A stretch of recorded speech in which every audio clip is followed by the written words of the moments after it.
Today, we're going to learn about a little boy in India who for a time seemed like he was the worst behaved kid on the planet. But the truth was, that little boy had a huge secret. And when his secret got out, it changed everything anyone thought they knew about this boy, and it prompted all these big-time college professors from major universities all around the world to personally fly to India to investigate this kid's claims, because the implications of what he was saying were massive.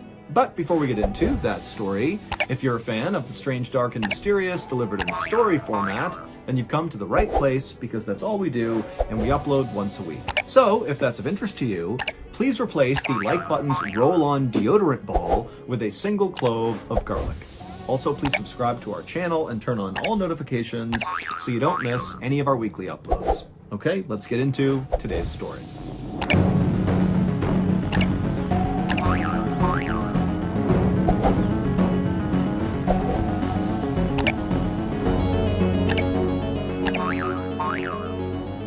Late one afternoon in December of 1986, a woman named Shanti Singh was sitting on her bed cradling her toddler son, whose name was Titu, as he threw a huge temper tantrum.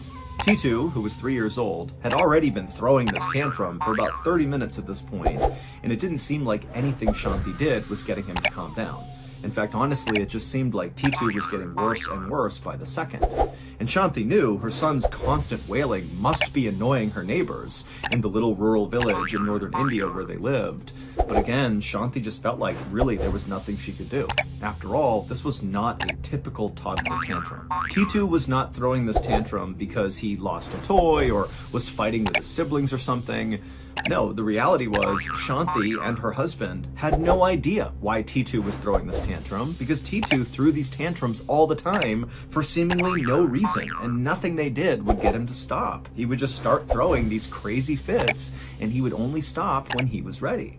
Now, Shanti and her husband had taken Titu to the local doctor, and he'd been examined, and the doctor said, "Look, I think your son's just fine. I can't find anything wrong with him, so whatever's causing him to be so upset, it's gotta be psychological." Shanti grabbed her son and tried to give him a hug and kiss to get him to calm down, but as she did that, Titu turned around and tried to hit her in the face and kicked her and punched her, and so Shanti had to kind of fall back on the bed, and Titu at this point, who's still throwing this huge tantrum, he leapt off the bed and ran out of the room. Now, Shanti had already sent the rest of her family, her kids, her husband, outside to wait out this current Titu tantrum. And so for a second, Shanti thought about just laying on the bed and letting her crazy toddler just kind of run around the house until he was done throwing this tantrum.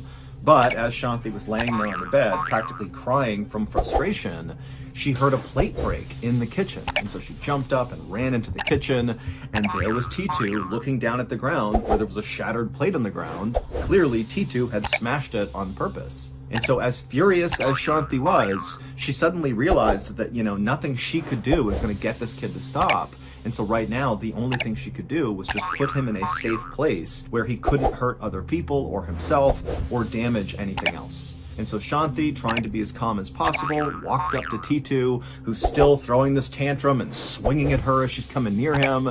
And she grabbed him, she turned him around so he couldn't kick her or punch her. She put him into his room and then shut the door, and then she sat down in the hallway with her back up against the door to keep it shut. And then as Titu inside the room began banging on the door and trying to open it, Shanti's sitting there anchoring the door, and she's just praying that her son's gonna calm down soon. And then at some point, Shanti heard her son start to say something that typically signaled the end of a tantrum. Titu in the bedroom began saying the word Shursh Verma, which actually was a nonsense word that Shanti and her husband and the other kids had no idea what it meant.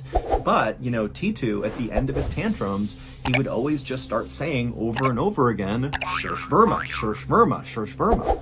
And so Shanti, she's in the hall and she's hearing Titu start to do that. And so on the one hand, she's thinking, okay, this tantrum's about to end. But on the other, she's like, I have no idea what that word means. It's obviously connected in some way to what's going on with my son, but I have no idea what it means. It sounds like nonsense. And so Shanti began yelling through the door at Titu to explain what Shursh Verma meant. meant, but T2 had no explanation. He just kept saying the word over and over again. Shurshverma, Shurshverma, Shurshverma. Shanti and her husband had 5 other kids. T2 was the youngest, and T2 was not like any of his other siblings. The other siblings did not throw temper tantrums like this, not at all. And in fact, T2 had been a difficult child even before he was born. Towards the end of Shanti's pregnancy with T2, she'd become very, very sick, and in fact had to be hospitalized for the entire last trimester. And then as a newborn baby, T2 basically didn't sleep at all, and he cried constantly, and so Shanti and her husband initially thought, T2 must just be a very fussy baby. But in time, as he grew into more of a toddler, it was clear to Shanti and her husband that T2 was actually a different kind of kid. He seemed like a very unhappy and kind of angry kid who was permanently on the verge of crying or throwing a fit. But it wasn't until T2 began talking at around 2 years old that Shanti and her husband really started to become worried.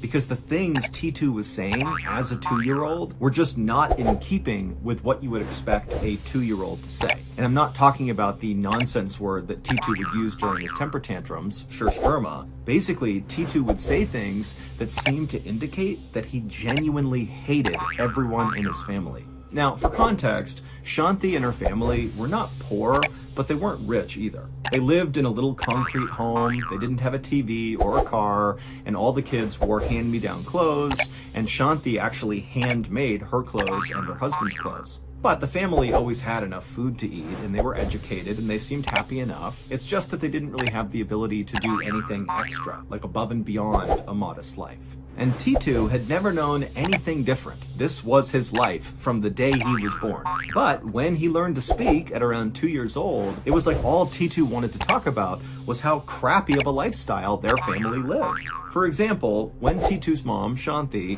would put on one of her saris that happened to be ripped, a sari is a traditional garment in India, T2 would look at what she was wearing, and in toddler speak, he would tell her that she looked terrible and that it looked like she was just wearing rags. T2 would also walk around their house, and he would point to spots in the house that looked dirty, and he would demand that somebody cleaned it up because he didn't want to live in a dirty house. And then whenever the family needed to go somewhere and they would walk there or take the bus there, T2 would complain the entire time that he wanted to be in a car, and why aren't we driving in a car? Like, why are we walking? Despite the fact that T2 basically had never used a car before. But perhaps the strangest aspect of T2's behavior was around the time he began talking and insulting his family, he also began talking about this very historic city called Agra, which was located about 8 miles away from where they lived. Agra was famous for being home to the Taj Mahal, which is considered to be one of the most beautiful buildings ever made. Agra also has a very busy downtown and lots of tourism, but T2 had never been to Agra, and there was no reason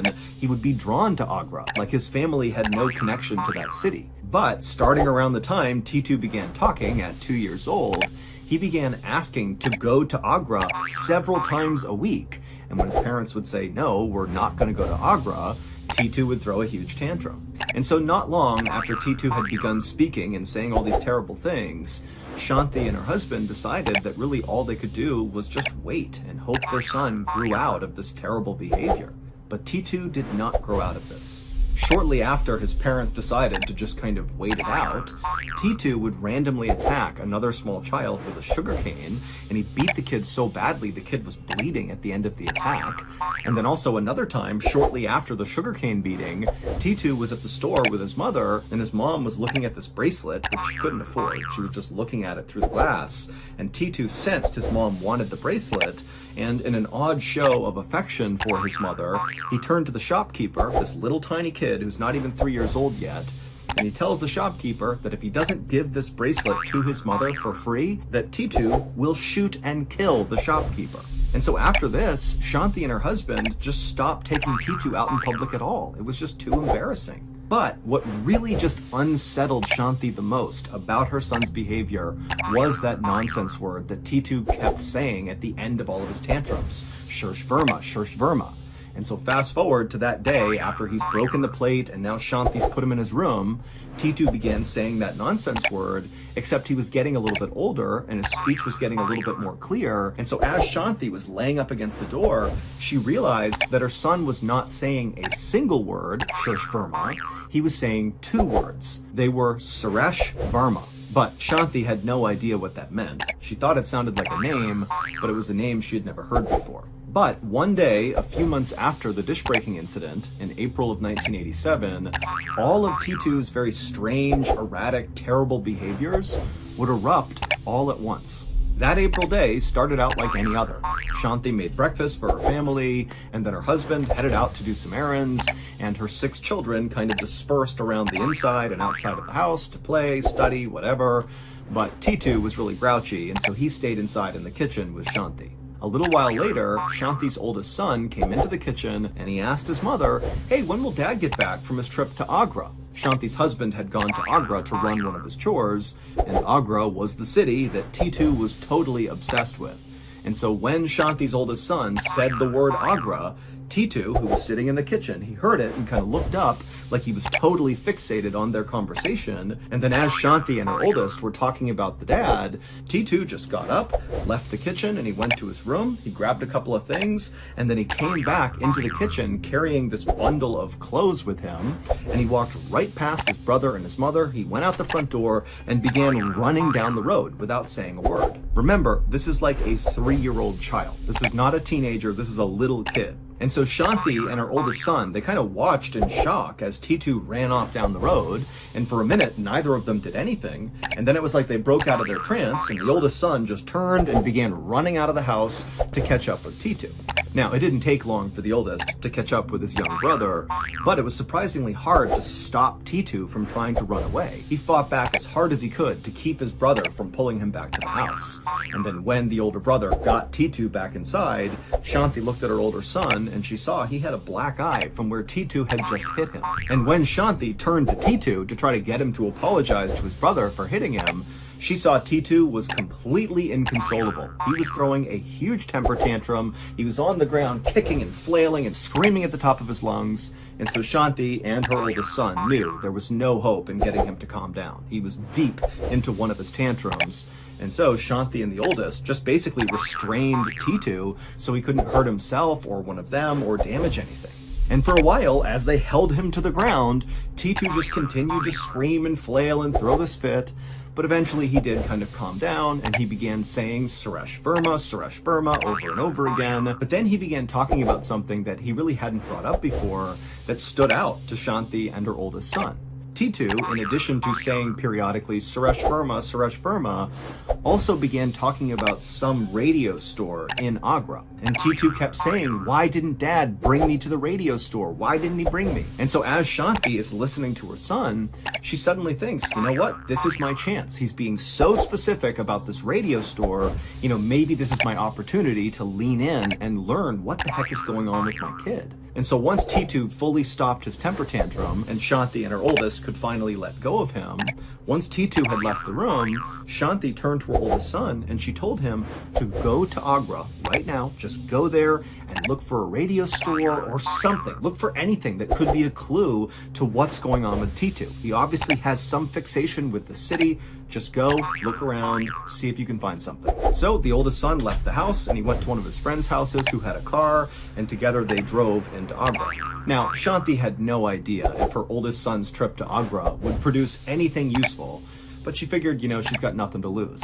A few hours later, when Shanti's oldest son returned from Agra, he came into their home with a very serious look on his face. And right away, Shanti could tell, clearly, he's discovered something. And so Shanti asked her oldest son, tell me, what did you learn? What happened in Agra? And the oldest son, he looked down for a second, and then he looked back at his mom and he just said, "Tomorrow, we're gonna have visitors."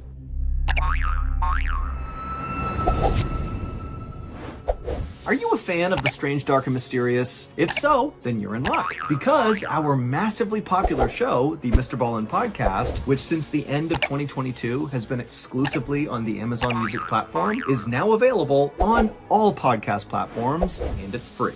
There are over 200 episodes in the back catalog of this show. And of those 200, at least half of them have never been told on YouTube. They are only available on the podcast. And you can find those exclusive episodes by looking for the words podcast exclusive in the individual episode title. So again, the highly popular MrBallen podcast is once again available on all podcast platforms, and it is free. To listen, just search for the MrBallen podcast on Amazon Music or wherever else you get your podcasts, and then give the show a follow, and then start your binge.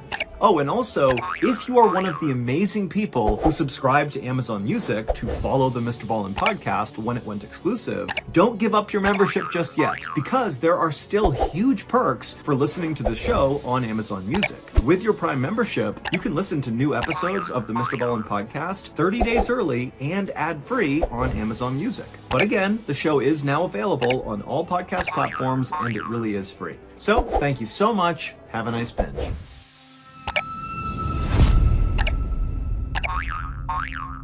The next day, a car pulled up in front of Shanti's home, and 6 people climbed out. There was a woman wearing a beautiful red sari who appeared to be in her 30s, and then there were 3 other men who also appeared to be in their 30s, and they were all wearing suits and jackets. And there was also an older couple, a man and a woman, and the man was wearing this beautiful sweater, and the woman had on all this silk.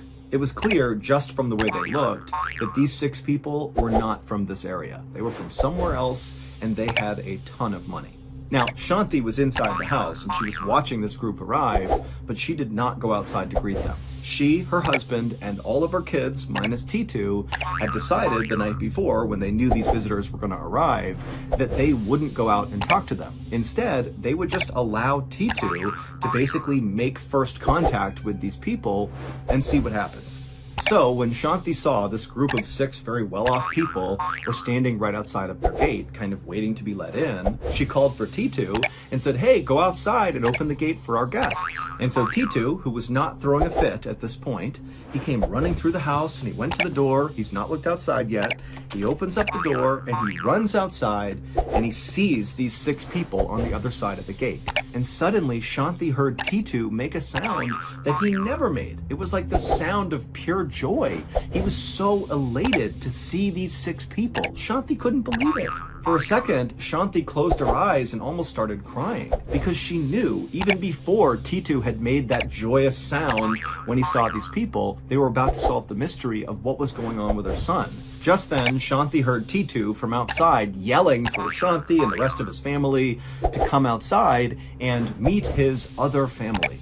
Shanti went to the door and gestured for the guests to come inside, and then she led them through the house to the back deck. And then after they were all seated, Shanti looked over at her son, T2, and she saw he had this huge grin on his face. He was so happy, and he was staring intently at the woman who got out of the car, who was in her 30s and wearing the beautiful red sari, and she was sitting right across the table from T2, and T2 is just locked on her. Now, at this point, nobody is speaking. Everybody is just sitting there. No introductions have been made, so nobody even knows each other's names. And in this kind of tense and awkward silence, T2, who again is just staring at this woman in red, he eventually breaks the silence, the 3-year-old child, and he asks the woman in red to come sit next to him. And so the woman in the red sari, she does what he asks and moves over and sits next to the toddler. And then T2 looked up at her and he smiled and he said, "Do you know who I am?" And the woman, she's looking down at him and she said, "No, I don't." And T2 would look back up at her and he would say, "I know who you are.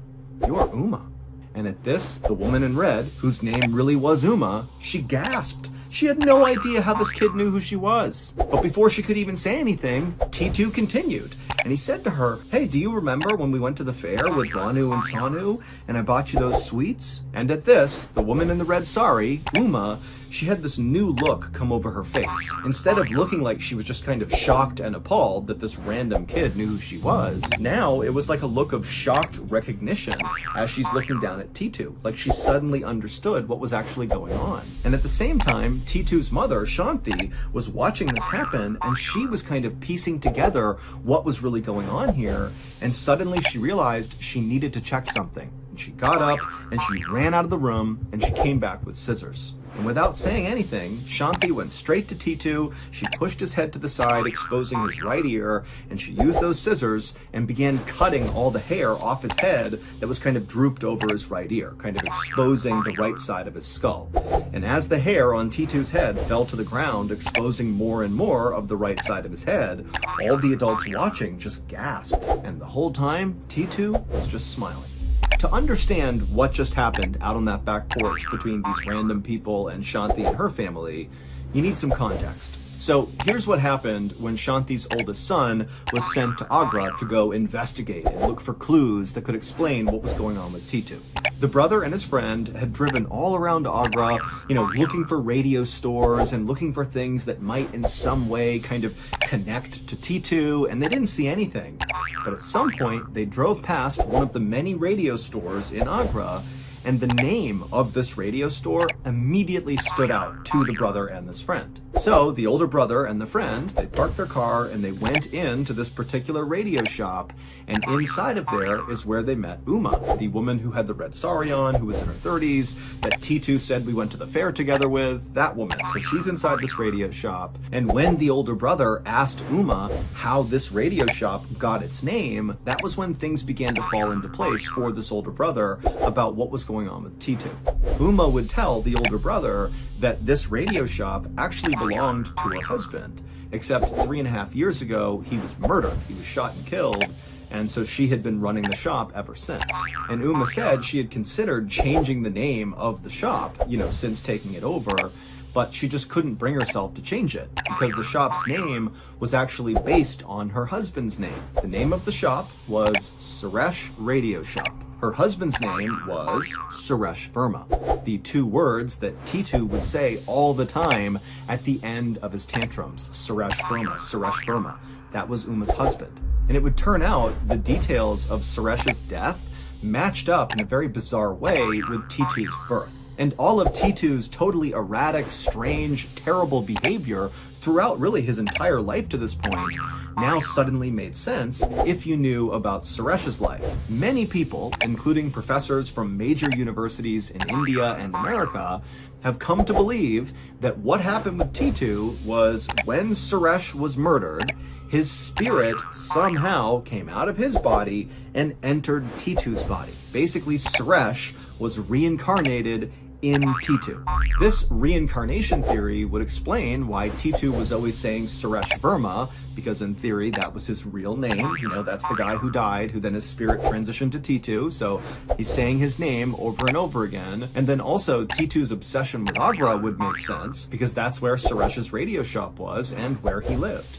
Also, the reincarnation theory would explain why T2 was so critical of Shanti and the rest of his family's lifestyle, basically accusing them of being poor and kind of living below his station. Well, Suresh's family was very, very wealthy, and so that was the lifestyle Suresh had lived. And so if his spirit was now in T2's body, he might be at odds with their lifestyle. And lastly, the reincarnation theory would explain the two very unique and very pronounced birthmarks that T2 had right next to his right ear. He had one right above his right ear and right below it. Now, these were birthmarks that Shanti was well aware of, but after she learned about how Suresh Verma was killed, he was shot in the side of his head, and the bullet went in above his right ear and then came out on the bottom part of his right ear, right here. When she heard that, she ran and got the scissors, she cut the hair away around T2's ear, revealing the two birthmarks, and then the other families saw those birthmarks, and they're like, oh my goodness, that is literally where the entry and exit wounds were on Suresh. And then also, it's worth pointing out that on the day Suresh was shot and killed, well, basically that day was when T2's mother, Shanti, began feeling really sick during her pregnancy with T2, and she had to be hospitalized. After this discovery about T2 and Suresh Verma, Shanti and her husband and the rest of her family expected T2 to want to live with Uma and his other family. And at first, that is what T2 wanted to do, but pretty quickly he actually decided that, you know what, I want to stay put with the family I was born into, and we can just visit with the other family. And so that's what they did. Uma and the other wealthy family, they made visits all the time to see T2 and vice versa. The families got along great. And as for T2, he was really happy. His bad behavior basically went away and he became a normal, high-functioning kid. And T2 has grown up and become a very happy and successful adult. He's got a family of his own, and he's currently a professor at a college in India.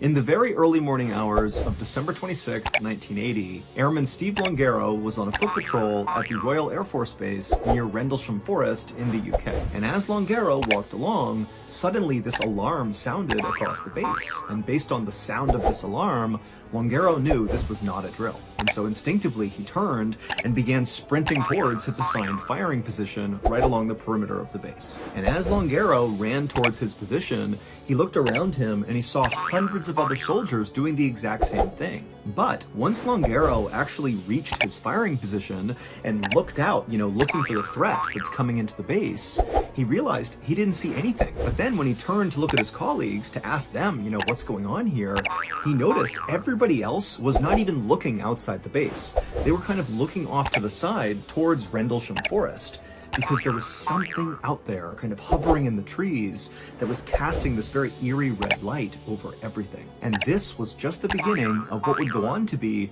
one of the most credible and unsettling paranormal events in history. If you want to hear this absolutely crazy story, then you need to check out one of our newest podcasts out of Ballen Studios. It's called the Bedtime Stories Podcast, and they're the ones that covered this story, and the name of this episode is the Rendlesham Forest Incident, and they just published it a couple of days ago. So look up the Bedtime Stories Podcast on any podcast platform, give them a follow, and then start listening. Enjoy.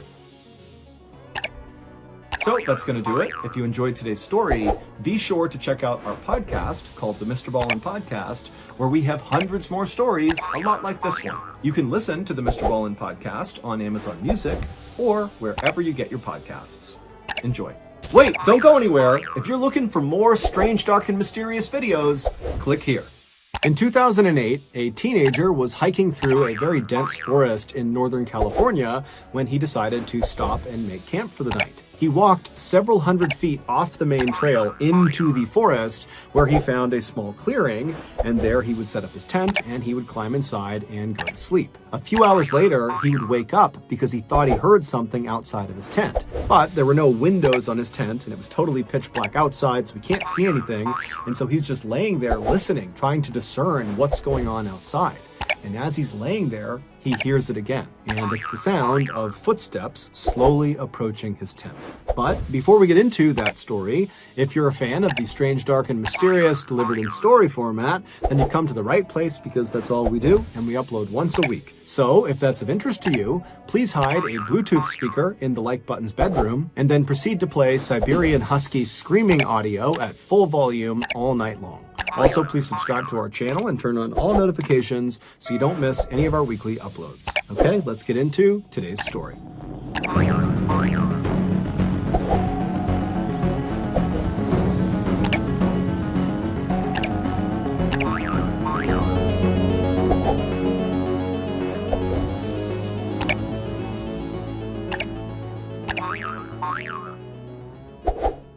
In 2007, the now famous cult classic movie, Into the Wild, was released to movie theaters for the first time.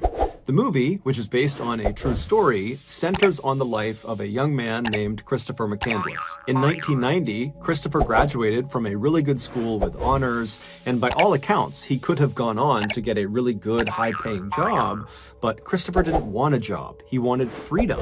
And so without telling his parents, because they would not have been happy about this idea, he gave away all of his possessions, he gave all his money to charity, and he headed off to Alaska to live off the grid by himself. He eventually would find this rusted out old city bus in the middle of the Alaskan wilderness, and he would make this bus his shelter, and he would live inside of this bus for 113 days before he unfortunately died of starvation. While Christopher's story is obviously tragic, the movie about his life, Into the Wild, really focuses on Christopher's unrelenting spirit and his constant drive towards getting the thing he wants the most, which is freedom. And so at the end of this movie, the audience is left feeling not sad, but inspired.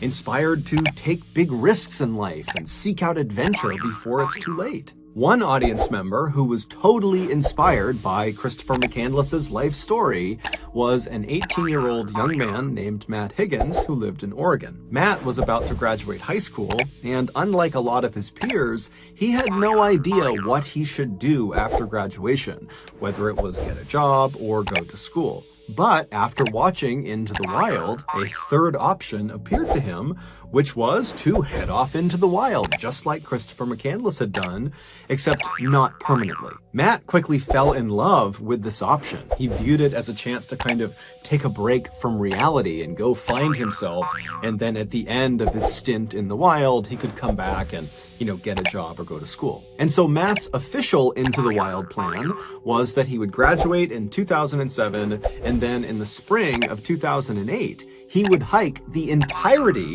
of the California section of the infamously rugged and beautiful Pacific Crest Trail. And he would do this all on his own. This section of the Pacific Crest Trail that he planned on hiking was roughly 1,700 miles long.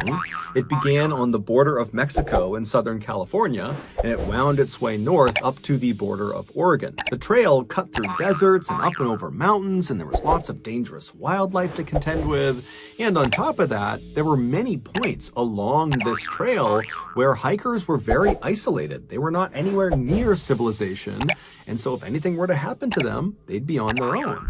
And so naturally, this hike was not a beginner hike. However, Matt was not a beginner hiker. He had grown up hiking and camping all over Oregon and the western United States. He had spent time in totally well-marked and safe areas, and he had also spent time hiking around very dangerous and isolated areas where there were cougars and bears and unmarked cliffs everywhere. And so Matt felt like, with his experience in the outdoors, he was perfectly suited to take on this big of an adventure. And in many ways, that was true. However, something was going to happen to him while he was out on the Pacific Crest Trail that no amount of hiking or camping experience could have prepared him for. So Matt graduated from high school in 2007, and in keeping with his plan, in the spring of 2008, he packed up his stuff, he headed to the airport, and he flew south to Southern California. And when he got there, he made his way all the way south to the border of Mexico. And there, he picked up the start of the Pacific Crest Trail, and he began heading north. For the first few weeks of his hike, Matt would spend the entire day hiking as far as his body would allow him, and then at night, when it got too dark or when he got too tired, he would just set up his campsite right off the edge of the trail, and then after a quick bite to eat, he'd climb inside of his tent and he'd go to sleep. And then the next day, he'd get up early and he'd do it all over again. During those first few weeks, the only real adversity that Matt ever faced, beyond just kind of normal fatigue from long-distance hiking, was at one point he got a little dehydrated, and another time he almost stepped on a rattlesnake. So besides those two things, really the hike had actually been fairly routine by Matt's standards. But when he reached the Lassen National Forest, which is a very dense forest in Northern California, located about 150 miles from the end of his hike, so the border of Oregon, when he got there, this hike of his would become anything but routine. Not long after stepping foot in Lassen Forest, Matt found himself walking along this winding dirt path where the trees on both sides of this path were pressed tightly up against the edges of this trail, and because of how densely packed the trees were together, it was almost like he had these walls on either side of him that extended 100 feet into the air. And so it was very quiet and it was very dark as he was walking along, but Matt was enjoying it. All he could hear was the chirping of birds and the insects buzzing around him.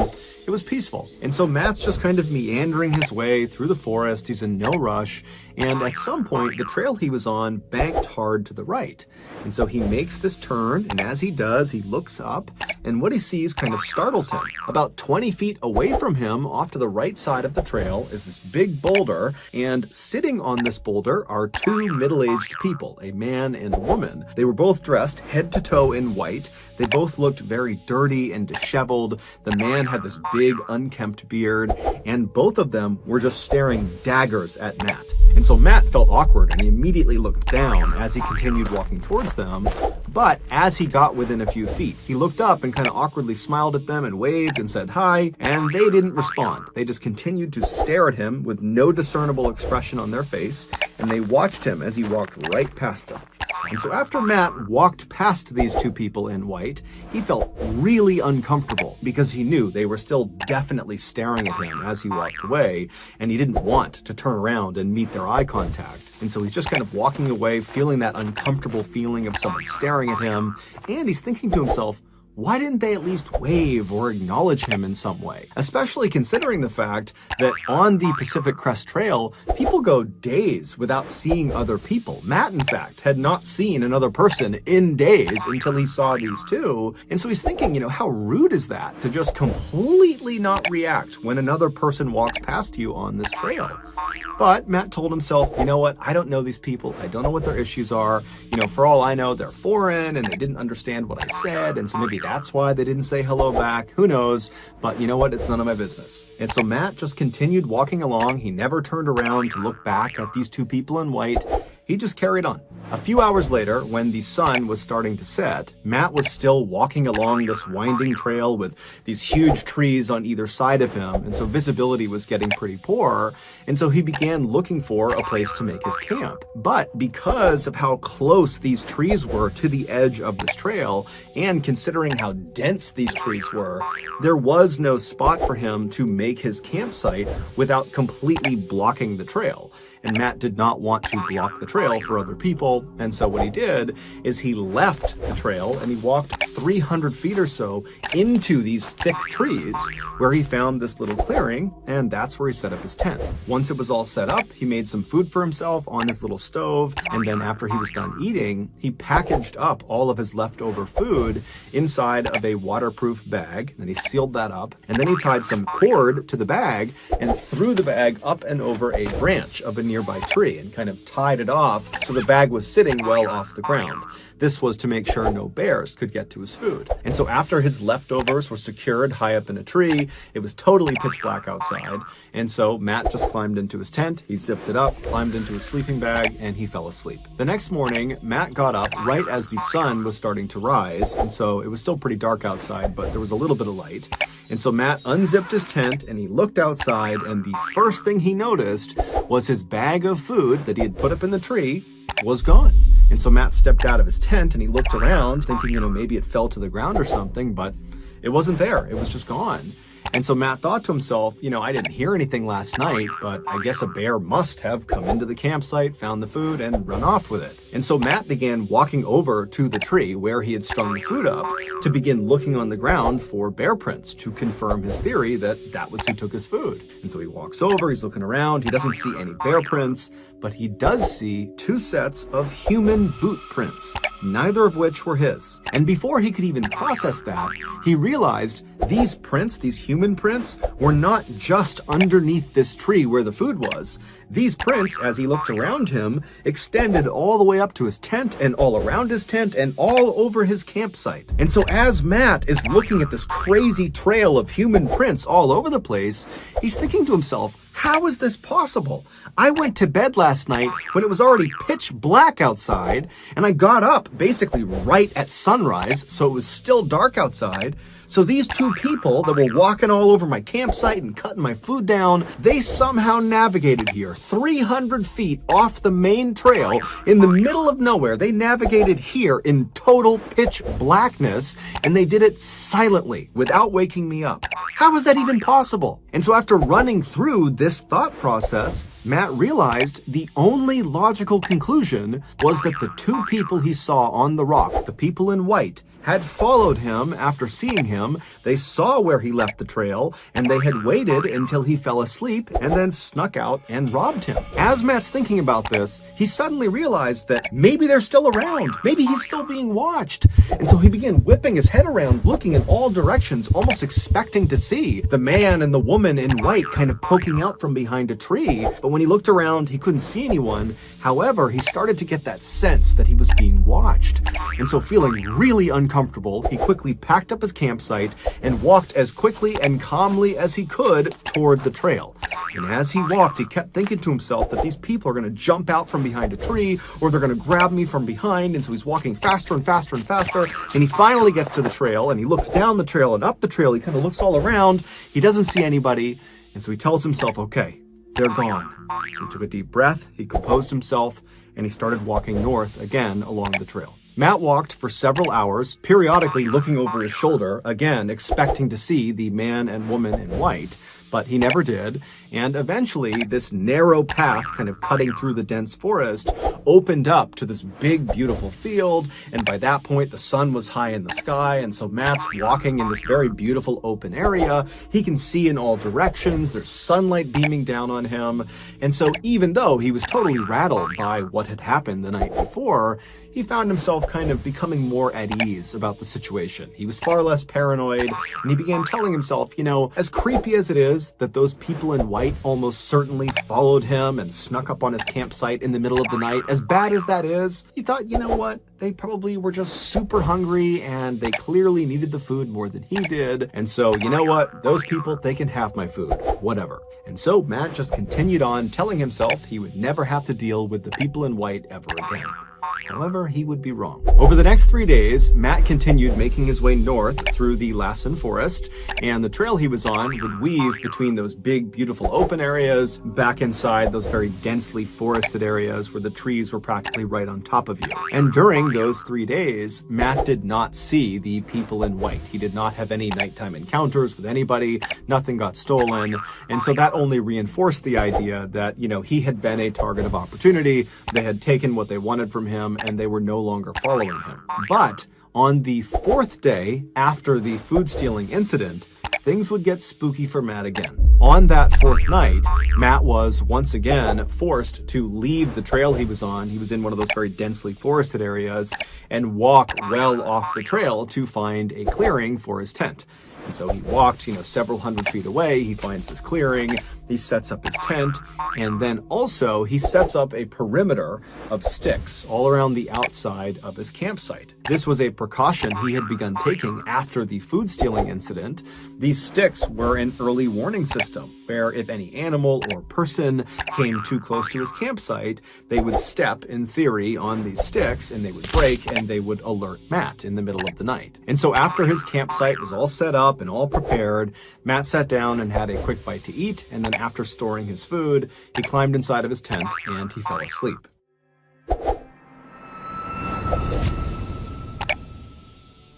Before we finish the story, I want to tell you about today's sponsor, HelloFresh. Are you tired of spending hours and hours in the kitchen preparing the perfect fermented walrus tail and cobra heart soup, only to be met with looks of disgust from your dinner guests? Hi, I'm MrBallen, and I had the same problem you did until I realized fermented walrus tail and cobra heart soup is just gross, and you should not be serving that to your dinner guests. Instead, serve them a meal from HelloFresh. HelloFresh is a meal service that sends actually good-tasting food right to your doorstep. Between menu items like cheese-stuffed burgers with pesto aioli and grilled salmon with balsamic tomatoes, you are bound to finally wow those finicky dinner guests at your next summer barbecue. And don't worry, HelloFresh recipes are very easy to follow, and they make for a joyful cooking experience for you and your family. Speaking of family, HelloFresh has a very popular kid-friendly line of recipes that are perfect for families looking to try something new while school is out for the summer. So if you're ready to finally stop jam-packing your fridge full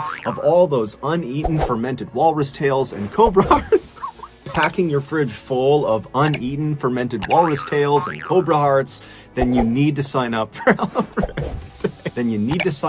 HelloFresh today. To do that, go to HelloFresh.com and use code MrBallen16 for up to 16 free meals and 3 surprise gifts. Again, go to HelloFresh.com and use code MrBallen16 for up to 16 free meals and 3 surprise gifts. Okay, back to the story.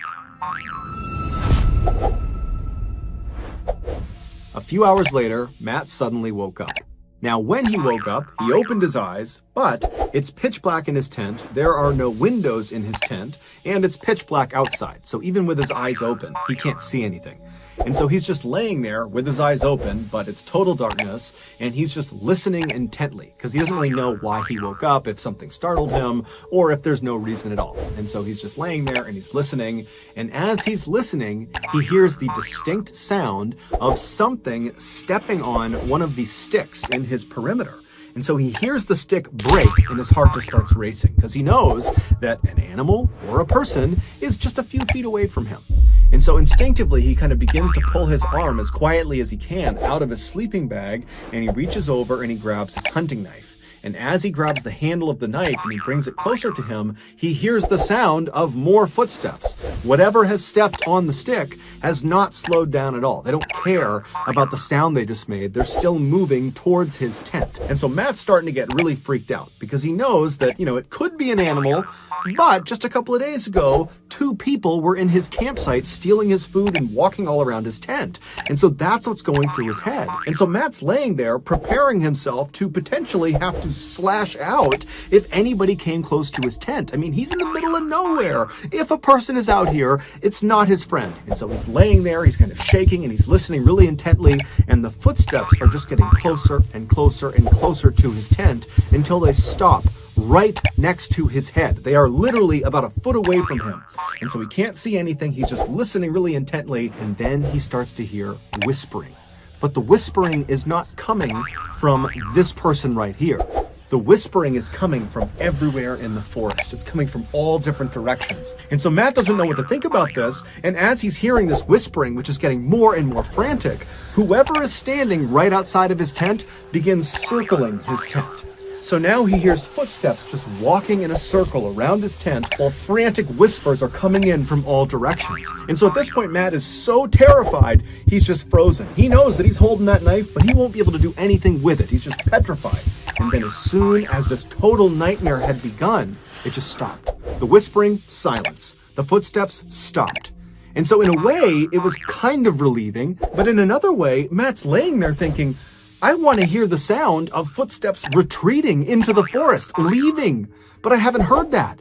It went from footsteps all around the tent and whispering everywhere to silence, as if whoever is out there is still out there. And they're just standing there waiting for him. And because it's so dark, he can't even look. He can't look outside and see. And so he's left just laying in his tent, wondering if 1, 2, 3, 4, 5, 10 people are just waiting outside of his tent. He's got no idea. And so finally the sun would come up in the morning. And again, Matt has not heard the sound of retreating footsteps. And so maybe they're still just standing outside. But once the sun had totally come up and there was some light outside that he could see through his tent, Matt decided he just had to check. And so he reached over and he quickly unzipped the flap of the tent and he looked outside. He didn't see anyone. He leapt outside with his knife, ready to confront anyone who was out there, but there was no one.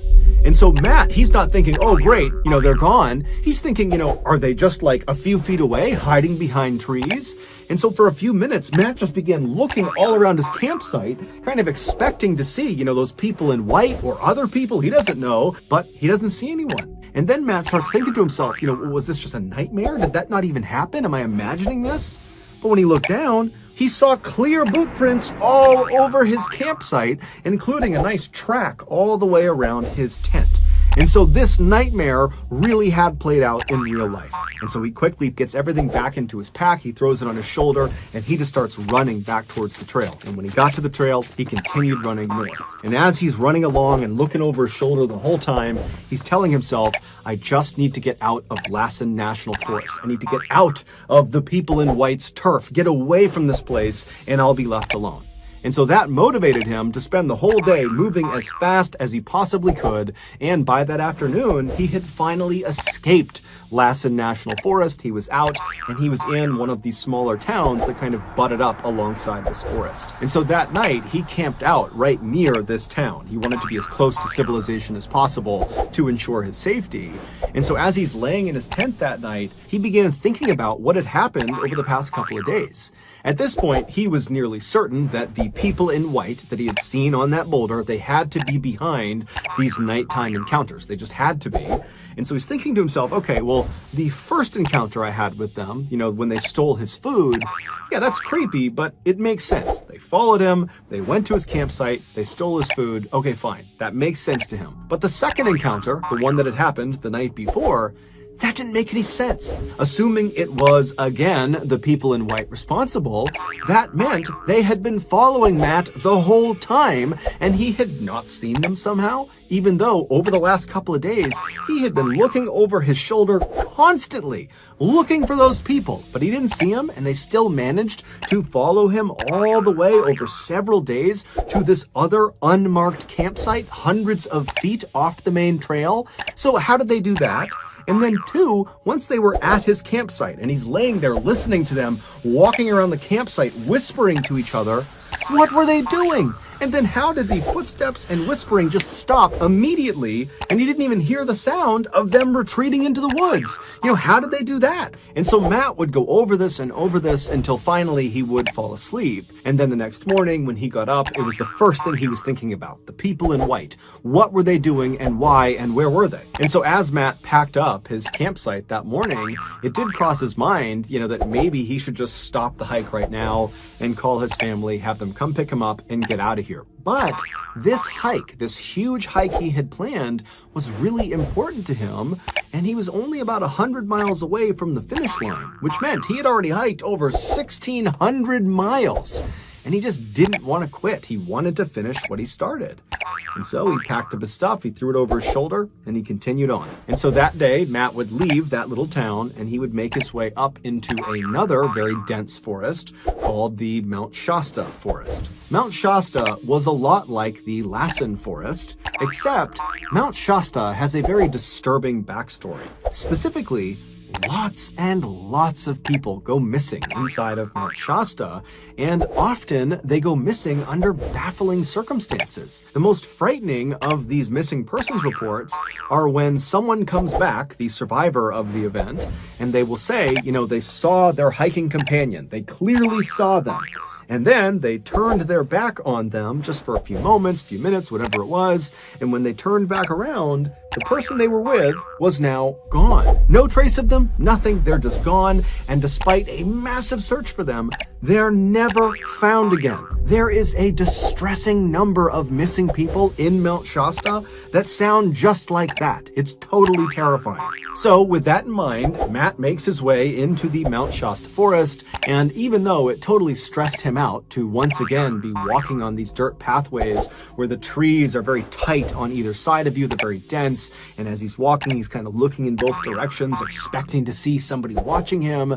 Despite feeling that way, Matt just continued to stay focused and kept telling himself to just continue on, because you're so close to the end. And so the first 3 days that he was in the Mount Shasta forest, Matt would just keep his head down and very stoically every day, he would just hike as far as he possibly could. In the evening, he would set up his campsite either right off the trail or maybe a little ways off the trail in a clearing. And he didn't have any run-ins with the people in white or anybody else for that matter. He was totally left alone. But on his 4th day in the Mount Shasta forest, all that would change. On that 4th day, Matt found himself not inside one of those very dense forested areas, but rather in this very open trail that was up on the side of this mountain. And because this trail was fairly high up in elevation, the tree coverage was fairly sparse, and so there was great visibility. He could see miles ahead of him, and when he turned around, he could see miles behind him. And so Matt is just walking along this trail, kind of enjoying the day. It's beautiful outside, and at some point, he turns around and looks behind him. Now, all day he'd been doing that, and he had not seen anyone. But this time, when he turned around, he saw 2 little white dots, miles and miles back, slowly making their way along the trail that he was on. It was the people in white. They were back. At this point, Matt was at least 50 miles or more away from that first place he had walked past the people in white when they were sitting on that boulder, which meant, 1, Matt was right. These people in white really had followed him and almost certainly were responsible for the nighttime visits he was getting. And 2, for reasons unknown, they were still following him. Matt suddenly didn't care at all about completing his big hike. He just wanted to get the heck away from those people. And so very quickly he pulled out his map and he looked, and to his horror, he realized he was in one of the most isolated portions of the entire hike. He was at least 25 miles away from the nearest civilization, a little town called Castella, California. And so without a better option, Matt put the map back in his pocket. He took one last look at the people in white who were making steady gains on him, and then Matt just turned away from them and began booking it down the trail. And Matt would run for hours and hours and hours without stopping. Even when he turned around and could no longer see the people in white, he just kept on running. And then when the sun set and he could barely see the trail, he just kept on running. It literally wasn't until it was so dark outside that he actually couldn't see the ground anymore that Matt finally, totally exhausted, came to a stop. And then from there, he turned and left the trail and walked way away from the trail, hundreds of feet deep into the forest, to get as far away from these people in white as he possibly could. And so finally, he found this clearing very far away from the trail. He set up his tent right in the middle of it, and then he very diligently laid out his perimeter of sticks around his campsite, making sure there were no gaps. And then he climbed inside of his tent, he zipped it up, and then keeping on all of his stuff in case he needed to make a run for it, he got inside of his sleeping bag and he just laid there with no expectation that he was going to sleep. He was terrified. As he laid there, he thought to himself, okay, I have now run at least several miles ahead of them. I know that was them. I know I got some distance on them. There's no way they saw where I turned off the trail and where I've set up this campsite, so they can't possibly find me. And so Matt would lay in the tent for several hours just waiting to fall asleep. And then finally he would start to get tired because at this point it's totally quiet outside. He hasn't heard anything. And so he begins to doze off to sleep. And as he's getting more and more tired, he hears the sound of someone stepping on his perimeter of sticks. And as soon as he hears that stick break, he hears the all too familiar whispering pick up all around the forest. And then something new happens. Before Matt can even do anything, his tent lights up like a Christmas tree. Someone is shining a light on his tent. Someone has snuck up on his campsite in the middle of nowhere, hundreds and hundreds of feet off the trail, in the middle of the night. They've found him, and they're shining a light on him. And then the light clicks off, and it's silent. And at this point, Matt's fight or flight instinct kicks in, and he rips off his sleeping bag, he jumps outside and begins screaming nonsense and flailing around with the knife, trying to intimidate these people to get away from him. And then after he stops for a second, he hears a stick crunch right behind him. And he whips his head around to look at who is standing right behind him. And as he's turning out of his peripheral vision, he sees a dark figure running towards him. He doesn't think twice, he just turns and begins running away from the campsite. Now remember, it's pitch black in the forest. There's trees everywhere. And so Matt's smashing into trees, branches are hitting him, he's falling to the ground, but he is on a pure adrenaline high, and he is just sprinting as fast as he possibly can away from this person who is likely still chasing him. And after 5 minutes of running, he stumbles and falls forward and kind of lands at the base of this fallen tree. The tree had landed in such a way that it was kind of propped on a rock, so there was a small gap underneath the tree. And so Matt, thinking quickly, kind of slid himself underneath this log and positioned himself so he was looking back in the direction he was running from. And as he laid there, he saw in the distance this light bobbing around. These people are looking for him. They're searching the forest for him. And so he watched in horror, tucked underneath this log, as whoever had the light and whoever else was with them, they moved closer and closer and closer, but they did not find him tucked underneath the log. They just walked right on past him. And so Matt would remain underneath this log all night until finally the sun came up. And at that point, even though it was fairly obvious that whoever was looking for him, they were now gone, Matt was still terrified. And so he stayed under the log for several hours until it was about early afternoon. And then he finally pulled himself out from under the log and he looked around. He couldn't see anyone. And then instead of going back to his campsite and getting his gear, he just totally abandoned it. He was worried that these people in white or whoever it was, that they were still going to be there. And so he just turned and continued running away from his campsite back out to the trail. And once he got the trail, he continued running on the trail all the way to Costella, California. And when he got there, he hitchhiked his way to the town of Mount Shasta. And there he would speak to police as well as the Forestry Service about what he had experienced. And so they would take all of his information down and they would put him up in a motel for the night. And then the next day, Matt would get in touch with his family and they would drive from Oregon to Mount Shasta. They would pick him up and they would take him back home. Months later, Matt would contact the Mount Shasta police and the Forest Service and would just follow up and say, hey, have you learned anything else about these people in white? Have you caught them? Has anybody else come forward? And the police would say, you know, they did have a number of people coming forward saying that things had been stolen from their campsites. These are people that were in Mount Shasta, in Lassen Forest, and the surrounding forests. But Matt was the only one who had reported being terrorized by this mysterious couple in white. And so to this day, Matt has no idea who those two people were, what they wanted with him, beyond obviously the food they took. I mean, they continued to stalk him for nearly 100 miles. And he has no idea how they were able to keep finding his campsites that were hundreds of feet off the main trail in unmarked areas that they would somehow navigate to in total darkness without alerting Matt. It's all a big mystery.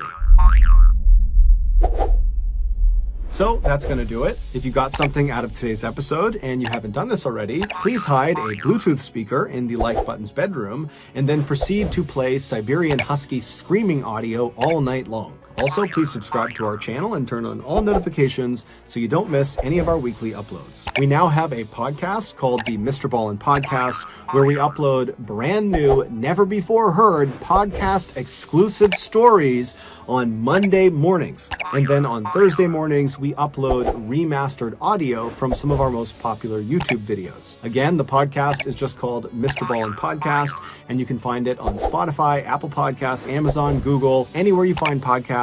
You can find it there. We also have 2 additional YouTube channels. One is called MrBallen Shorts, which just posts random short videos and lost episodes. And the other channel is called MrBallen en Español, and it's a Spanish language channel. We also post near daily content on our Facebook page and our Snapchat channel. Both of those are just called MrBallen. If you want to get in touch with me, please follow me on any major social media platform and then send me a direct message. My username on all platforms is just @MrBallen, and I really do read the majority of my DMs. We also have some really cool merchandise, so head on over to shopmrballen.com to have a look.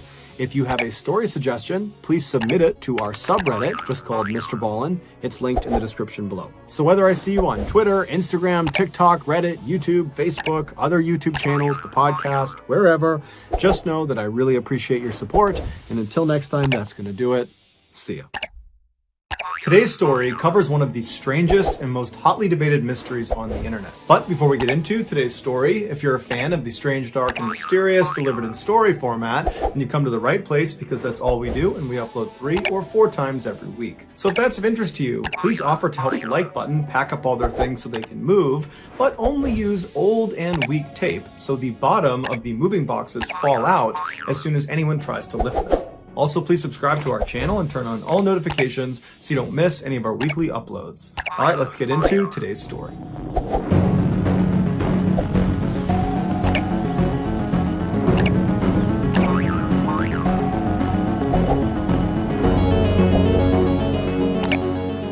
In mid-August 2013, Mike and Karen Laspisa helped their beloved only child, 19-year-old Bryce Laspisa, get all of his things packed up and into the family car. Bryce had just spent the summer with his parents in their home in Laguna Niguel, California, which is one of the nicest places to live in the entire country.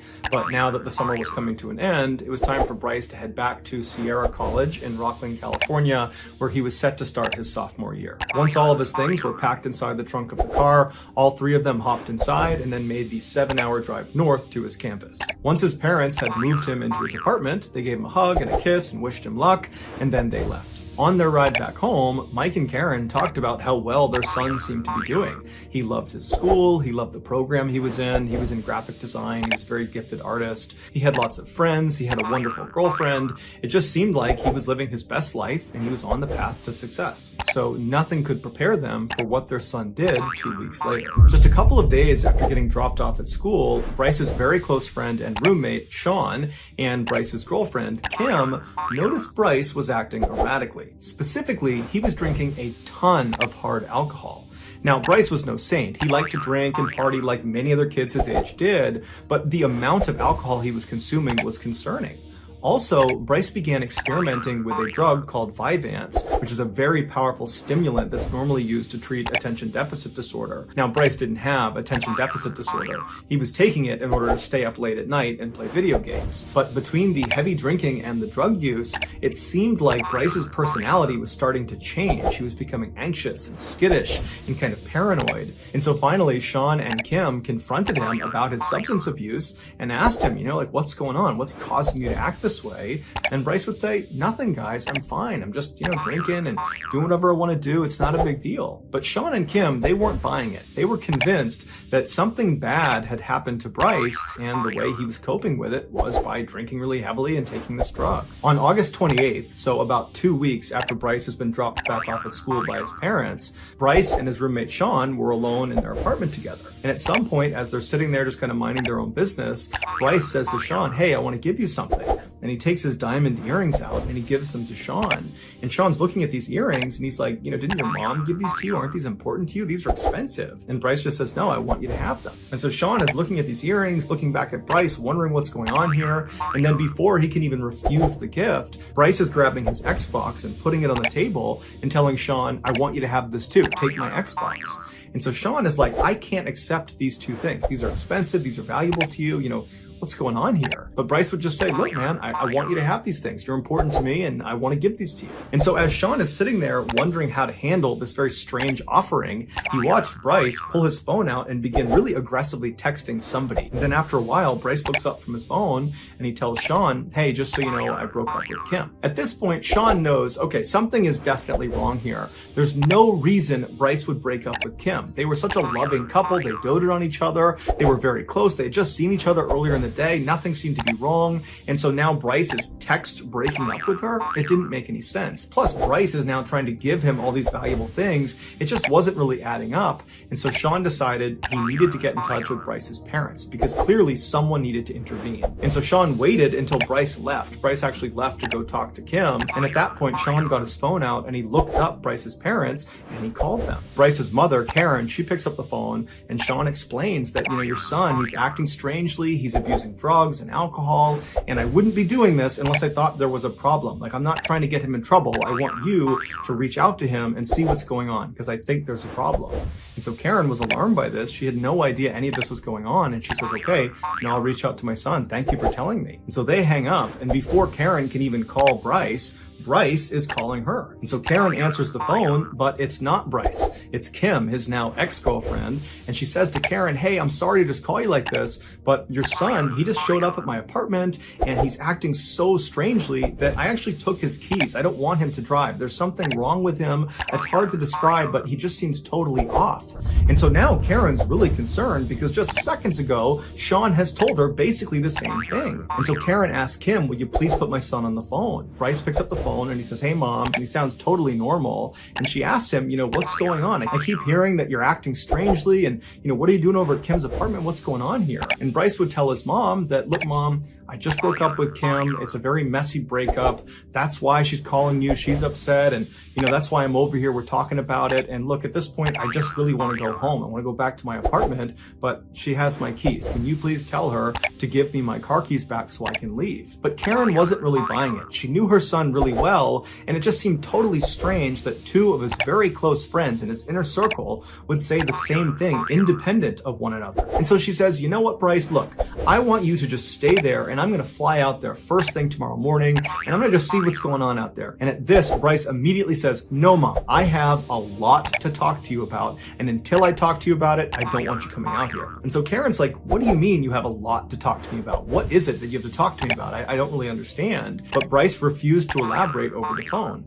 which Karen thought was very odd because Bryce was remarkably forthcoming with his parents. They had a very open relationship. They were very honest with each other. So for him to not even give a hint at whatever it was that was on his mind that in some way had to do with what was going on here, it just seemed very odd and unnecessarily cryptic. And so Karen gave up trying to get more information out of her son, and instead she put her husband on the phone. And he asked Bryce, hey, what's going on here? Are you okay? Your mom tells me there's some problem. Like, what's going on here? And Bryce again just reiterates, look, Dad, I just broke up with my girlfriend. That's all that's going on here. There's no need to be concerned. I just need one of you to tell Kim to give me my keys back so I can go back to my apartment. That's all I need right now. And so Mike felt convinced that his son was totally fine, even though it did seem odd that two of his friends had said he was acting erratically. But from Mike's perspective, Bryce seemed just fine. And so he said as much to Karen and thought, let's just get Kim to give him his keys back and he can go back to his apartment and we can talk to him later about whatever it is that's going on. And so reluctantly, Karen gets back on the phone and she asks to speak with Kim. And she says, hey, Kim, would you mind giving our son his keys back? He'd like to leave. And so Kim says, okay, I'll give him his keys. And then they hung up. And then Kim got the keys out. She gave them to Bryce and Bryce left. At about 11:30 p.m. that night, Bryce was in his car. He was getting ready to leave when his mom called him back and said, okay, look, I want you to go home, but as soon as you get there, just give me a call so I know you're safe. And Bryce said, no problem, I'll give you a call. About an hour and a half later at 1 a.m., Bryce called his mom back to let her know that he was home safe at his apartment, and Karen and Mike are totally relieved, and they tell their son, okay, we'll talk to you tomorrow morning. 10 hours later at 11 a.m. on August 29th, Karen received an automated phone call from her car insurance company letting her know that roadside assistance had been used on their 2003 Toyota Highlander car. That was Bryce's car. And so Karen's totally confused because the last she spoke to her son, he was at his apartment. He was home safe. He did not have any car problems. And so she's thinking, did he get up early this morning and get into an accident and call roadside assistance? Or maybe last night he got into car problems and just didn't tell her about it, but they were minor. And so she calls Bryce, but Bryce doesn't pick up. And so she dials his roommate, Sean. Sean does answer the phone and she says, hey, would you mind putting Bryce on the line? But Sean says, Bryce isn't here and he didn't come home last night. Considering the general weirdness around their son's recent behavior, this really shocked Karen and Mike. At first, they thought we need to call the police because something horrible has happened.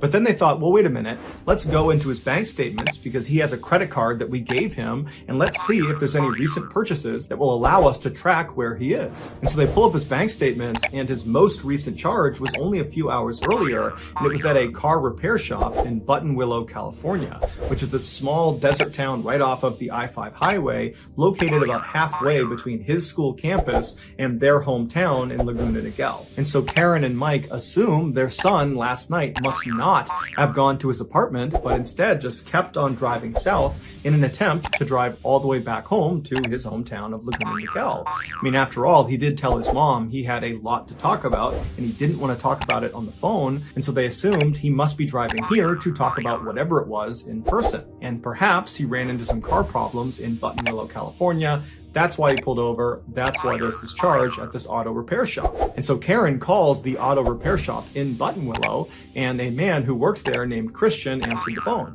And so Karen asked him, have you seen my son? He's got red hair. He's got a tattoo on his arm. He's driving a 2003 Toyota Highlander. And Christian says, oh, yeah, we saw him a couple of hours ago. We responded to his roadside assistance call. He ran out of gas on the I-5 highway. He pulled into a rest stop, and we drove to that rest stop, and we gave him gas. And so Karen asked Christian, did my son indicate where he was going next? And Christian said, no, he didn't. We just gave him the gas and then we left. But if you'd like, I'd be more than happy to just drive over to the rest stop. It's only about 15 minutes away and see if he's still there. It's unlikely because it's been a couple of hours, but maybe. And Karen and Mike are like, oh my gosh, thank you so much. Would you do that? That would be great. And so Christian hops in his car and he drives the 15 minutes over to this rest stop. And he's not really expecting to see Bryce in this parking lot. It had been almost 3 hours. But he pulls into the lot, and there is the 2003 Toyota Highlander with Bryce sitting inside of it. He's just sitting behind the wheel staring out into nothingness. And so Christian walks up to the driver's side and he looks down to get Bryce's attention. And Bryce kind of snaps out of it and looks up and he's surprised to see Christian again. He rolls the window down and Christian says to him, "Hey, I just talked to your parents. They're really concerned about you. You got to talk to them." And so Christian actually pulls out his phone and he calls Karen and says, "Hey, he is still here. Here he is." And he hands the phone to Bryce. And as soon as Bryce puts the phone to his ear and he says hello, Karen's like, "What are you doing? What are you doing just sitting in this rest stop in the middle of Buttonwillow, California? We're so worried about you." And Bryce didn't really have an answer. He just kept telling his mom, "Oh, I'm not doing anything. I'm just sitting here." And so finally his mom stops trying to get information from him and just says, "Look, please just fill your car up with gas and come straight home, please." And Bryce says, "Okay, yeah, that's what I'll do. I'll do that right now." And so Bryce hands the phone back to Christian. Christian pulls it up to his ear and he says, "Hey, Karen, it looks like he's leaving now, so I'm going to take off." Karen thanks him and they hang up. Christian goes back into his car. He leaves the lot, and as he's driving, he looks over at Bryce, and it didn't really look like Bryce was getting ready to leave. It looked like he had just gone back to sitting and blankly staring out of his car. But Christian figured, you know what? He just talked to his mom. He said he was going to go home. I'm sure that's what he's going to do. The drive from Buttonwillow, California, south to Laguna Niguel, California, where Bryce's parents were, was about a 3-hour trip. And so the Los Pisos were expecting their son to arrive around 3 p.m. By 3:30 p.m., when he still hadn't shown up and he still hadn't called, Karen began calling her son, but he wasn't answering the phone. And as much as Karen and Mike wanted to believe their son had just gotten stuck in traffic or something like that, they knew deep down something was wrong. Something was off about his behavior. They just didn't understand what it was. For the next several hours, they continuously tried calling their son, and he never answered the phone. And so finally, by 6 p.m. that night, when he still hadn't shown up and they still couldn't get in touch with him, they called the police and they filed an official missing person report. The police began their search by contacting Bryce's cell phone provider, AT&T, and they asked them to use their cell phone towers to ping Bryce's cell phone, basically triangulate where his phone is located. And once they did that and they had the actual location of his phone, the police and Bryce's parents were shocked at where it was. It was still in Buttonwillow, California. It was located just a couple of miles down the road from that rest stop where Christian had last seen Bryce. It was now in this parking lot of this hotel. And so the police around Buttonwillow were alerted to the fact that Bryce was a missing person and his phone was apparently in this parking lot. And so police were sent over there to see if Bryce was there too. And so the police arrive in this hotel parking lot, and sure enough, right in the middle is the 2003 Toyota Highlander with Bryce sitting behind the wheel, just sitting there staring out the front. And so an officer walks up and he knocks on the glass and Bryce rolls the window down. And the officer would say Bryce acted totally normally. He was friendly, he was lucid, he answered all their questions. When he got out of the car and they conducted field sobriety tests, he passed all of them. He even said, "Hey, if you want to search my car, go for it. I'm not doing anything out here." And so the officers did search his car, and there were no drugs, no alcohol. There was nothing suspicious in his car. And when they asked him, "What are you doing out here? Your parents are so concerned about you," Bryce would tell them that he was just sitting there. He didn't really have much of an answer, but he told them he planned on going home soon. And so one of the officers said to him, "Hey, you really need to call your mom. You need to call home and let them know that you're okay." And when they told him to do that, Bryce suddenly became really apprehensive, like he did not want to call home. And the officer picked up on it. And he said, "Hey, you gotta tell your family what's going on. They're the reason we're out here. They're concerned about you. So get out your phone and dial your mom." And so Bryce reluctantly pulled his phone out. He dialed his mother's number and he hit call. And the officer said, "Give me the phone." So Bryce hands over the phone. The officer picks it up. Karen answers the phone and the officer tells her, "Hey, look, I'm with your son. He's just fine. He's sober. There's no drugs. There's no alcohol. I don't really know what he's doing, but he says he's going to go home pretty soon. But there's nothing wrong about the situation that I can tell. You need to talk to your son and figure out what's going on." And so he hands the phone over to Bryce. Bryce picks it up and Karen says to him, "What's going on? Why are you still in Buttonwillow? It's been like 9 hours. And Bryce really didn't give her an answer to any of her questions. He just kind of deflected all of them and said he'd be home soon and don't worry about it. I'm just sitting here. There's nothing to worry about. And so finally, Karen just stopped trying to pull information out of her son. She could tell that, again, he was not going to tell her what's going on. And so she changed her tactic and she told her son very gently, "Bryce, please just go get a bite to eat, get a cup of coffee, kind of get yourself together here, and then please just drive home. It's only a few hours away. Drive home and we can talk about whatever problems you have, but you just gotta drive home. You gotta leave Buttonwillow, you gotta come home." And at this, Bryce says to his mom, "You know what? Okay, I'm sorry. I'll be home in a few hours." And so they hang up, and the officer, who was kind of eavesdropping intentionally on this conversation to make sure everything was fine, the officer was satisfied that everything was fine, that Bryce was sober, that he would head home. And so he says, okay, Bryce, best of luck, head home to your parents. And the officer left. An hour later, Karen received a call from Christian, the car repairman who had checked on Bryce earlier. And he was actually returning one of Karen's calls. She'd called him sometime and he didn't get back to her. And so he was calling back, and he wanted to know, had Bryce made it home safely? Because now it's been several hours from when he saw him last. And Karen would tell Christian, actually, no. After you left, my son did not leave Buttonwillow. He just went down the road to a parking lot, but, the police actually were just over there. They checked on him, and now I'm certain he's making his way home. Christian, who felt kind of invested in what was happening with Bryce, would say to Karen, hey, I don't mind driving over there and just confirming he has left this parking lot. But Karen would say, you know what? I'm confident he's on his way. Don't worry about it. You're too kind. So they hang up, and afterwards, Christian, even though he didn't have to, he decides, I'm going to go over there and make sure Bryce really has left, because obviously something strange is going on here. And, if there is some problem, maybe I can assist. And so he drives over to this hotel parking lot, and he really was not expecting to see Bryce there. But he pulls into the lot, and who's still in the middle of the lot but Bryce in his 2003 Toyota Highlander, just staring out the front of his car. And so this time, Christian pulls up right next to him, he parks the car, he walks right up to the window, and he's a little bit more forceful, friendly, but forceful with Bryce. He has him roll the window down, and Bryce obviously is very surprised to see Christian again. It's the third time he's seen this car repairman, and Christian says to him, hey, Bryce, you need to go home.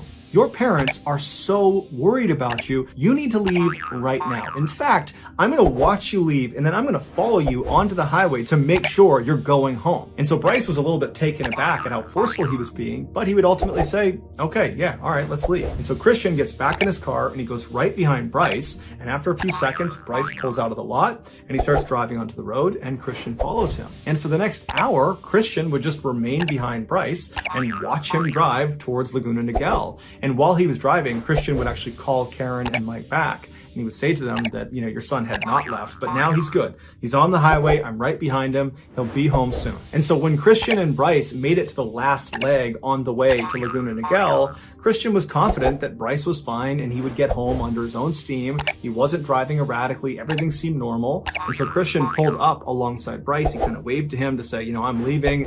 And then he turned around and he headed back to Buttonwillow. Shortly after this, Karen called Bryce. Bryce picked up the phone. He's still driving. And Karen tells him, okay, you're going to give me landmarks of the things you're seeing as you're driving so that I know you're actually driving home. But Bryce refused to give them to her. He would say, oh, I can't see anything out my window. It's too dark and I don't know where anything is. And so despite Karen and Mike getting so frustrated with him, saying, come on, tell us something, give us a sign, a road sign, anything, tell us anything around you, Bryce didn't give them any information. And so finally, at about 2 a.m., when Bryce really should have been in Laguna Niguel or very close, he tells his parents over the phone that he's too tired to continue and he needs to pull over and take a nap. At first, his parents urged him to just keep on going. Come home. You can sleep as long as you want when you get here. But as they were saying it, they realized their son had been awake for nearly 24 hours at this point, and it's the middle of the night, so it does kind of make sense for him to pull over and take a nap.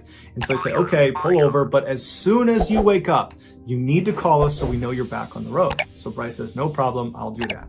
And they hang up. Several hours later, at 8 a.m., Karen and Mike have still not heard from their son, and they're telling themselves that he's probably just sleeping, he's totally exhausted, I'm sure he's fine. And then they hear their doorbell ring, and they're immediately so relieved because they're thinking, Bryce is here. He's finally arrived, thank goodness. They run to the door, they open it up, and it's not Bryce, it's a police officer. And the officer asks them, do you own a 2003 Toyota Highlander car?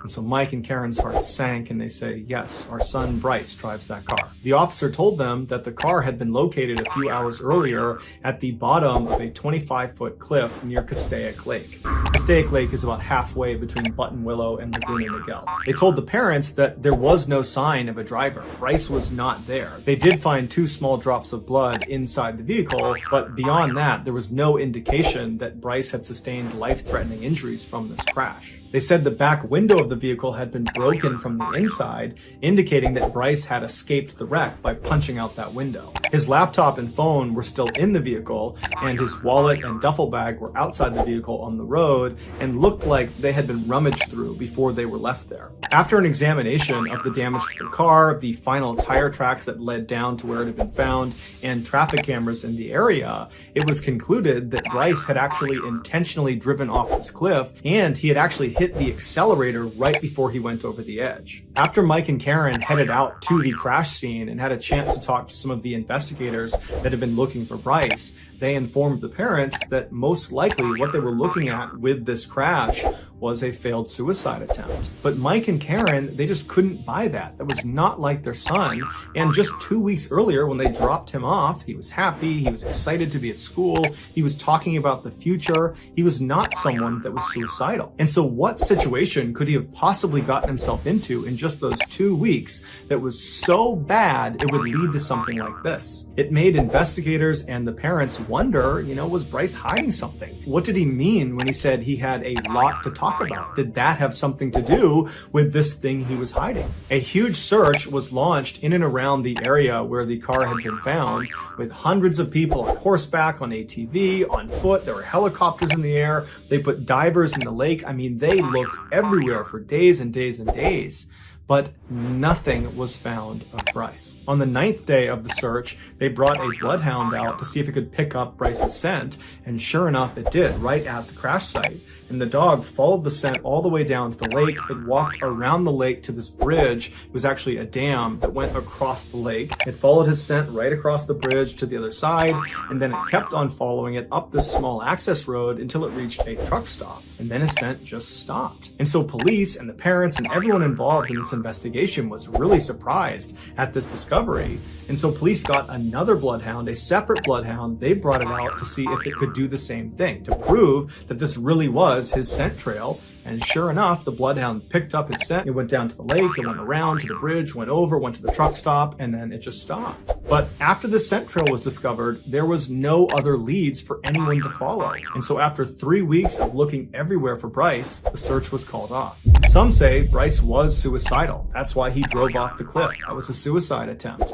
And despite the bloodhounds picking up his scent, Bryce was most likely in the lake somewhere. Others disagree and say Bryce is still alive, that after this crash, he gets out of the car and he walks down to the lake, he walks around to that bridge, he goes up to the truck stop, and then he hitches a ride with someone and vanishes, and now he's living off the grid somewhere. And still others believe Bryce's drug and alcohol use caused a psychotic break, and that was what was causing all this strange behavior, and that was what led him to drive off the cliff. And perhaps when he landed, he sustained a vicious head wound that caused him to forget who he was, and so now he's just kind of wandering around somewhere, not knowing who he is or knowing that he's a missing person. As for his parents, they say he would never do this on purpose. He would never cause this much pain to the people that love him, and so he must have been a victim of foul play. But regardless of what you believe happened to Bryce, something happened to him, and it's probably connected to whatever it was he said he needed to talk to his mom about. That thing that he couldn't discuss on the phone, that potentially he was trying to drive home to talk to his mom and dad in person about. But unless we find Bryce and he's still alive, it's unlikely we'll ever know what it was. Since August 30th, 2013, when Bryce went missing, no one has heard from him and no one has seen him. If you think you have information about Bryce Laspisa, please call this number now. Let them know what you know, because his parents, volunteers, the police, there's so many people still looking for him, and so any bit of information could crack this case. So please, if you have information, call this number below. So that's going to do it, guys. If you found the secret in today's episode, let us know in the comments what it is and where you found it, so give us the timestamp, and if you're the first to do that, we'll pin you at the top of the comments section. If you got something out of today's episode and you haven't done this already, please offer to help the like button pack up all their things so they can move, but only use weak and old tape so the bottom of the moving boxes falls out as soon as anyone tries to lift them. Also, please subscribe to our channel and turn on all notifications so you don't miss any of our weekly 3 or 4 video uploads. If you want to get in touch with me, you can direct message me on Instagram or on Twitter. My username for both platforms is the same. It's JohnBallen416. I also have a ton of content over on TikTok where my username is MrBallen. I also have a second YouTube channel called MrBallen Shorts where I post random short videos and lost episodes. If you have a story suggestion, please submit it to our subreddit just called MrBallen. It's linked in the description below. So whether I see you on Instagram, Twitter, TikTok, Reddit, YouTube, or some combination, just know that I really appreciate your support. And until next time, that's going to do it. See ya. If you haven't heard about what happened at the Gay Pride Parade in the Netherlands, it's likely because you haven't seen the infamous security footage that's currently going viral on Reddit and other places on the internet. Today, I'm going to show you portions of that security footage and tell you the story about what's really happening so you have context and can really appreciate what you're seeing. But before we get into that story, if you're a fan of the strange, dark, and mysterious delivered in story format, then you've come to the right place because that's all we do, and we upload once a week. So if that's of interest to you, please swap out all of the Pop-Tarts in the like button's pantry for the unfrosted kind. Also, please subscribe to our channel and turn on all notifications so you don't miss any of our weekly uploads. Okay, let's get into today's story.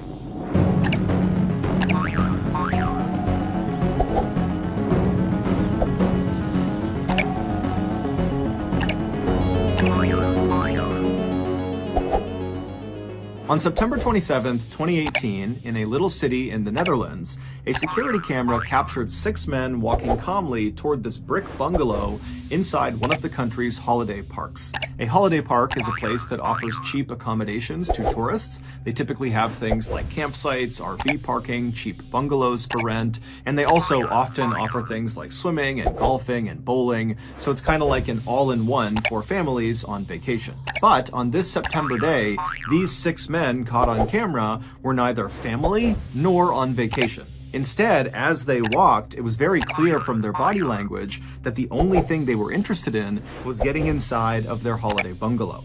Once they did reach the front door of this bungalow, the apparent leader of the group, who had dark brown hair and a full beard, he pulled out a key, unlocked the door, he opened it up, and then he made sure the rest of the men took off their shoes before walking inside. And then once all the men were inside the door, the leader shut the door and locked it behind them. And then barefoot, they walked through the hallway into this corner living room in the back of the bungalow. And in this room, there was this L-shaped couch that was centered on a coffee table and a couple of chairs scattered throughout the rest of the room.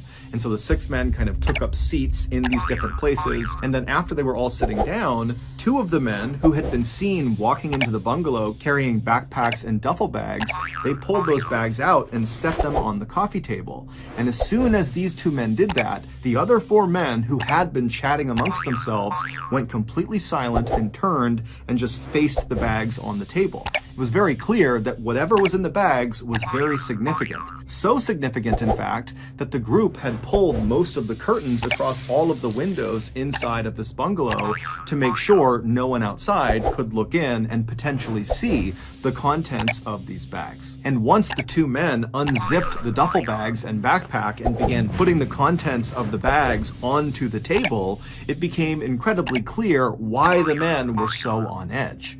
Inside of these bags were guns. And in the Netherlands, no private citizen is allowed to possess them. Over the next hour, the 2 men who had actually carried the guns into the bungalow, they began going over some instruction with the other 4 men of how to use these slick black pistols and AK-47 rifles. They taught them how to load the guns and reload and how to aim, and they did a number of dry firing exercises, which is basically pulling the trigger on any real gun when the gun is not loaded. And so these 4 students paid careful attention to their 2 instructors, and at some point they became more confident, and you could just see the excitement was building in the room. At one point, one of the students grabbed 2 of the AK-47 rifles and held one in each arm and pretended to fire them simultaneously, like you would see in the Rambo movies. But when one of the 2 instructors reached back into one of these bags and pulled out a new item, a vest, and laid it on the coffee table, immediately the mood in the room shifted again. Now the students seemed more nervous than excited. One of the 4 students eventually walked forward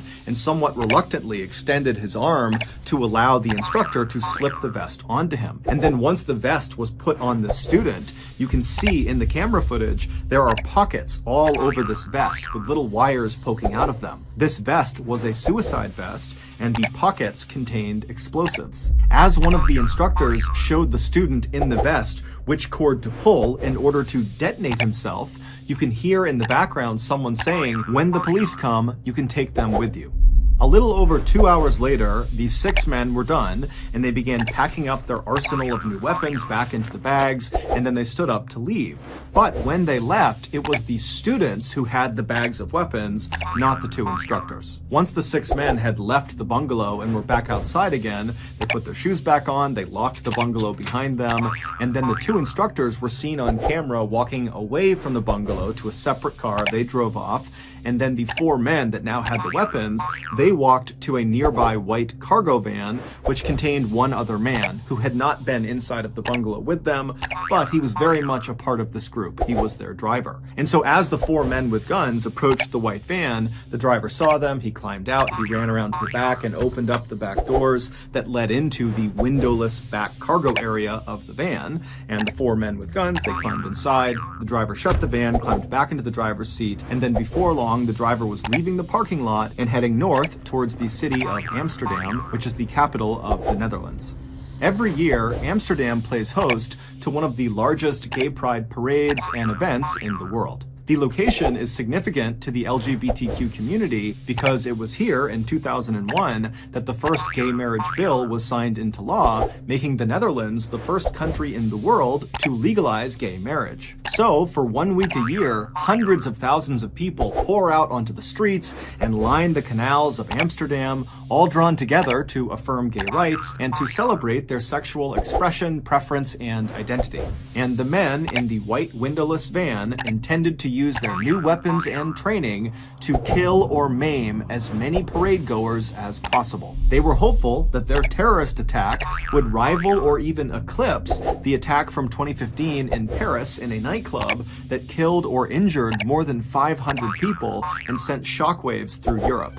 30 minutes later, the 4 men in the back of this windowless van felt the van slow down and pull off the main road and not come to a complete stop, but just kind of begin to slow roll, which was odd because they had no reason to slow down and they were at least 30 minutes away from their destination. And so instinctively, the men reach down and make sure their guns are safely stowed inside of their bags and out of sight in case somebody opens the back door. They don't want people to know they have guns. They are illegal. And so as the van continued to go painfully slowly for really no reason that was clear, the men in the back of the van were really starting to worry that something was wrong. Now remember, they have no windows. They can't look outside. They don't know what's going on. However, there was a small crack in the partition that separated the back of the van from the front of the van where the driver was. And so the men in the back of the van began craning their necks and looking through this little crack to try to see if they could understand what was in front of the van and, why the driver had stopped. And when these men looked through that little crack and they saw what was out there, they immediately began to panic. They began reaching down and fumbling for their bags, trying to open them up to get their guns, and then by the time they're kind of getting the guns into their hands, all the doors on the van fly open, and the men in the back just begin firing their guns blindly at the open doors. But when they pull their triggers, nothing happens, because their guns were fake. They had been sold to them by the people who were flinging open their doors, the police in tactical gear with their dogs, and they knew these guys had fake guns. They knew their suicide vests were fake. They were full of fake explosives. They have nothing lethal inside of this van. And so the police, they just fling the doors open and send in the dogs. And so the dogs, they jump into this van, and these wannabe terrorists are screaming, and they're firing their fake guns at the dogs as the dogs are shredding these terrorists to bits. And then whenever they tried to jump out, the police would just pistol whip the terrorists until finally all of these wannabe terrorists were in the fetal position crying, or they were crouched down with their hands over their head. It would turn out the two instructors who had brought the duffel bags of guns into the bungalow with the other men, they were not other fellow terrorists. They were undercover police officers who were a part of the special national anti-terrorism team who were able to infiltrate this terrorist cell. These undercover cops were the ones who sold the fake guns and fake explosives to the terrorists, and they were the ones who set up this meeting at the bungalow, which allowed them to place cameras and listening devices all over the place. Plus, they were also able to bug the white van because they knew they would be departing the bungalow inside of it. So all the wannabe terrorists that you saw on camera, plus two others that were not seen on camera but were totally involved, were all sentenced on October 8th, 2020 to anywhere from 10 to 17 years in prison. Meanwhile, the Amsterdam Pride Parade went off without a hitch. So that's going to do it. If you got something out of this episode and you haven't done this already, please replace all of the Pop-Tarts in the like button's pantry with the unfrosted kind. Also, please subscribe to our channel and turn on all notifications so you don't miss any of our weekly uploads. We have a podcast that puts out brand new podcast exclusive stories on Monday mornings, and on Thursday mornings we put out the remastered audio of our best YouTube videos. The podcast is called the MrBallen Podcast, and it is available exclusively on Amazon Music. Consider donating to our charity. It's called the MrBallen Foundation, and it provides support to victims of violent crime and their families. Monthly donors to the MrBallen Foundation Honor Them Society will receive free gifts and exclusive invites to special live events. Go to MrBallen.Foundation and click on Get Involved to join the Honor Them Society today. We have two additional YouTube channels. One is called MrBallen Shorts. The other is called MrBallen en Espanol. We post near daily content on TikTok, Facebook, and Snapchat. All of those pages are just called MrBallen. If you want to get in touch with me, please follow me on any major social media platform and then send me a direct message. My username is just @MrBallen, and I really do read the majority of my DMs. Check out our merch at shopmrballen.com, and if you have a story suggestion, please submit it to our subreddit just called MrBallen. It's linked in the description below. So whether I see you on Twitter, Instagram, TikTok, Reddit, YouTube, Facebook, other YouTube channels, the podcast, wherever, just know that I really appreciate your support, and until next time, that's going to do it. See ya.